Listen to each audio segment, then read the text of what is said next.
just a minute. When I rescue the White Queen, cried Jester, nobody will ever laugh at me again. and he galloped at full tilt across the snakes and ladders board. Everywhere he looked, angry faces hissed. Who is this?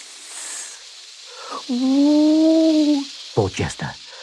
what have I got myself into now? Ahead, the path was cluttered with a pile of building blocks.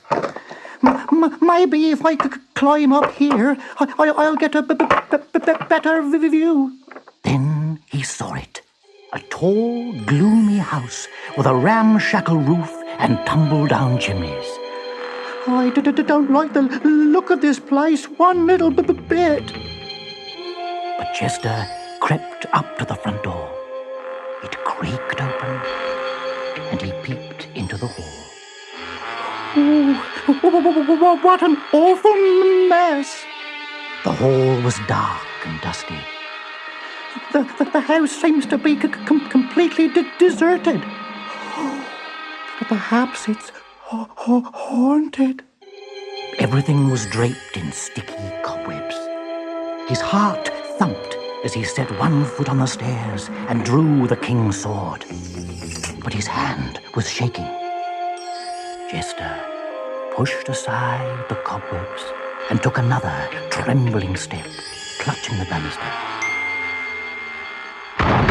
Crash! A door flew open, and there stood Badweb, the fierce, ugly spider.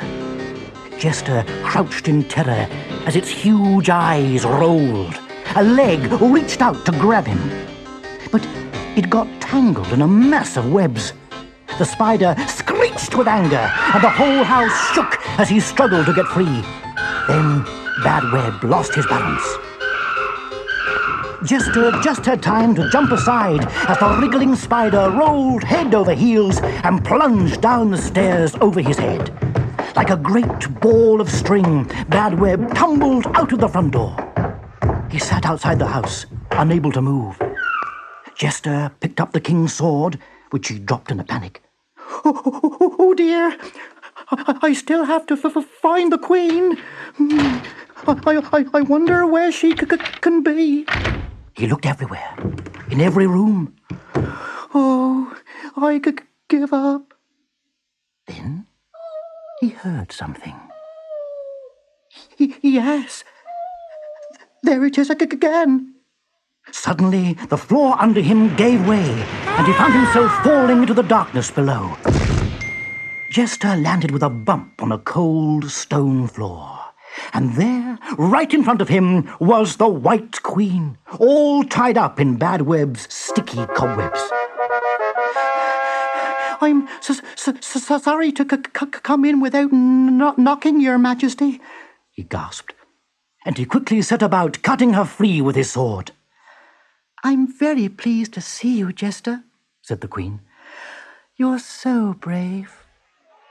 Outside the old house, a huge crowd was waiting to cheer Jester. All the toys heard that Badweb had been defeated. The house was safe to live in once again. Jester found his trusty horse waiting for him, and taking the Queen's hand, he returned in triumph to the court of the White Chessmen.